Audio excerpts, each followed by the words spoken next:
Salut YouTube, aujourd'hui une nouvelle vidéo où je vous présente les sorties de mai 2023. Malheureusement pour ce mois on n'est vraiment pas gâté niveau sortie. Heureusement que les animes d'avril continuent à alimenter nos semaines. Et si vous n'avez pas vu la vidéo, je vous laisse cliquer, je sais pas où elle va être, mais voilà. Bien évidemment, si la vidéo t'a plu, n'hésite pas à t'abonner, à liker, à commenter et à activer la cloche pour rester averti des prochaines sorties vidéo. C'est parti les gars.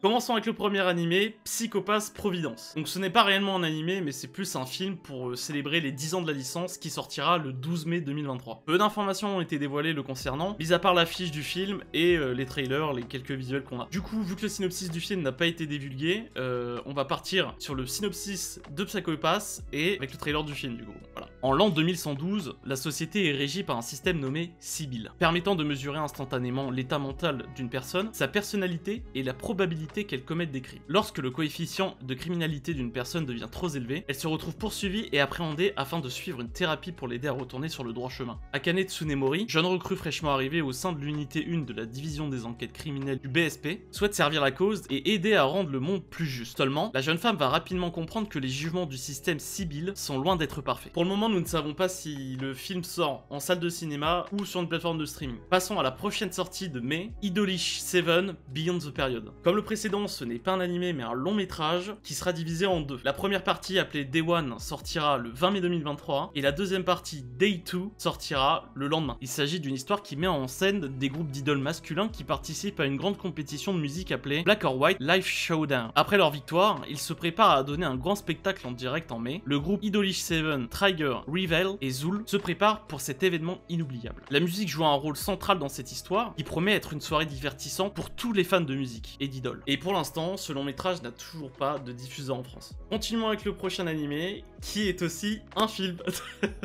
Collar X Malice Deep Cover. Il sera diffusé au Japon en deux parties. Pour la partie 1, il faudra attendre le 26 mai 2023 et pour la partie 2, le 23 juin 2023. Bien évidemment, je le mettrai pas dans les sorties de juin 2023 parce que je l'ai mis là quoi. Ishika Oshino, une nouvelle recrue de la police de Shinjuku, est attaquée par un inconnu qui lui attache un collier empoisonné autour du cou. Elle découvre que le seul moyen de se libérer est de résoudre l'affaire du X-Day Incident, un événement au cours duquel, chaque mois, l'organisation terroriste Adonis élimine des criminels en fuite, avec comme objectif ultime de purger le pays de l'entièreté de ses hors-la-loi. Pour l'aider dans sa mission et trouver une solution pour protéger la ville et se débarrasser du collier, 5 anciens policiers vont se rejoindre à l'enquête. Le groupe parviendra-t-il à remonter jusqu'aux têtes pensantes d'Adonis et à faire toute la lumière sur cette mystérieuse affaire? Pour le moment, nous ne savons pas si ce long métrage aura le droit à une sortie officielle en France. Poursuivons avec le prochain animé, Amrita no Kyoen. Il s'agit d'un spin-off du film Aragne no Mushikago. Ce spin-off sera disponible le 26 mai 2023. Il y a quelque chose qui ne va pas avec l'appartement que la jeune étudiante universitaire Rin a loué, et c'est plus que l'état terrible dans lequel il se trouve. Il y a quelque chose de sinistre et d'appréhension à propos de l'endroit. Une atmosphère omniprésente de terreur qui donne à Rin l'impression d'être constamment regardée par 1000 yeux qui ne clignent pas. Et les environs ne sont pas mieux. Entre des gens de la rue sinistre en missions étranges, des cultes bizarres et des rumeurs d'un tueur en série, il pourrait sembler que rester enfermé derrière des portes closes serait la chose la plus sûre à faire. Et si le vrai danger était déjà à l'intérieur, il n'y a plus d'échappatoire pour Rin. La seule chose plus terrifiante que les événements horribles qui se déroulent dans son appartement sont les entités cauchemardesques qui les dirigent. Vous allez rigoler, mais il n'y a toujours pas de diffuseur non plus pour ce spin-off.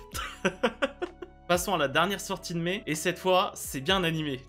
Yakitori Soldier of Misfortune. La date de sortie n'a pas été divulguée, mais il sort bien au mois de mai. Dans un avenir inquiétant, Akira Iotsu est un jeune homme qui passe ses journées à se rebeller contre une société oppressive, dirigée et contrôlée par Shoren, la fédération du commerce panstellaire. Sollicité par Pumpkin, employé comme cuisinier par Shoren, Akira accepte de rejoindre les rangs de Yakitori, une unité de combat de la force d'infanterie orbitale planétaire, connue pour infliger un taux de mortalité moyen en mission de 70%. Aux côtés de ces marginaux issus de plusieurs nations, Akira se dresse contre un destin prédéterminé. Pour une fois en mai, et seulement une fois, on aura le droit à un diffuseur pour cet animé qui est Netflix. Bon les gars, je vous avais prévenu début de vidéo, le mois de mai est vraiment fade. Heureusement que les épisodes d'avril continuent à sortir, et vivement le mois de juin, et vous comprendrez pourquoi dans la vidéo, les sorties d'anime en juin 2023. Voilà pour les sorties de mai 2023, dis-moi dans les commentaires si t'es grave déçu de ce mois-là. Et si tu n'as pas trouvé ton bonheur, n'oublie pas ma vidéo sortie du mois d'avril. Comme ça, tu pourras toujours regarder quelques épisodes par-ci par-là. Passez une bonne journée les gars, c'était Marathieu, ciao ciao.